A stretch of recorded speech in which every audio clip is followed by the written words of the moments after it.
Di sini di antara teman-teman semuanya sudah datang ke dokter dan Anda sudah baca hasil rekam medis Anda, namun Anda masih bingung atau bahkan belum bisa membedakan nih, mana azoospermia, mana cryptospermia, mana oligospermia. Nah, teman-teman semuanya, mari kita bahas sama-sama ya. Sekali lagi sama-sama belajar. Saya bukan dokter, tapi saya orang yang pernah mandul dan akhirnya saya belajar dari kemandulan-kemandulan saya bahkan belajar langsung sama dokter-dokter saya, teman-teman semuanya. Nah, teman-teman, tingkat yang paling parah adalah azoospermia, yang dimana cairan kesuburan prianya tidak ditemukan sel sama sekali untuk dia bisa jadi calon jabang bayinya, teman-teman semuanya. Gambarannya begitulah penjelasan awamnya, benar-benar zero.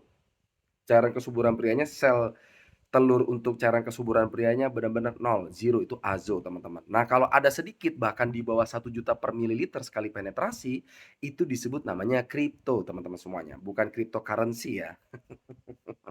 Cryptospermia atau Cryptospermia.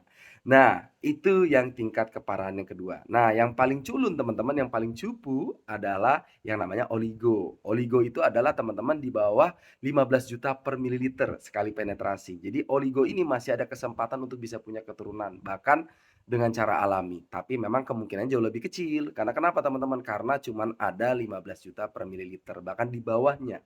Karena memang standarnya harus 15 juta per mililiter.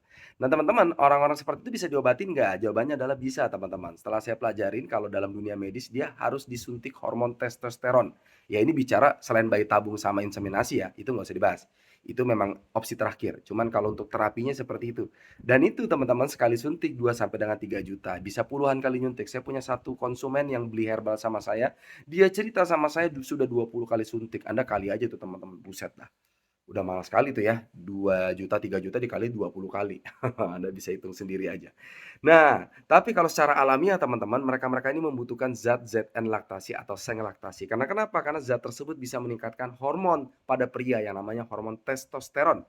Hormon testosteron bisa meningkatkan jumlah produksi dari si cairan kesuburan pria, teman-teman semuanya. Makanya nanti bisa menambah dengan sendirinya. Tapi memang ini butuh treatment, nggak bisa langsung. Beberapa konsumen saya aja yang berhasil punya keturunan, yang mereka punya penyakit yang sama, mereka konsumsi herbal khusus dari Tiongkok, itu rata-rata butuh sampai 3 bulan konsumsi, teman-teman. Tapi bisa diakumulasi kok. Jadi nggak harus langsung kontan beli 3 bulan, teman-teman semuanya.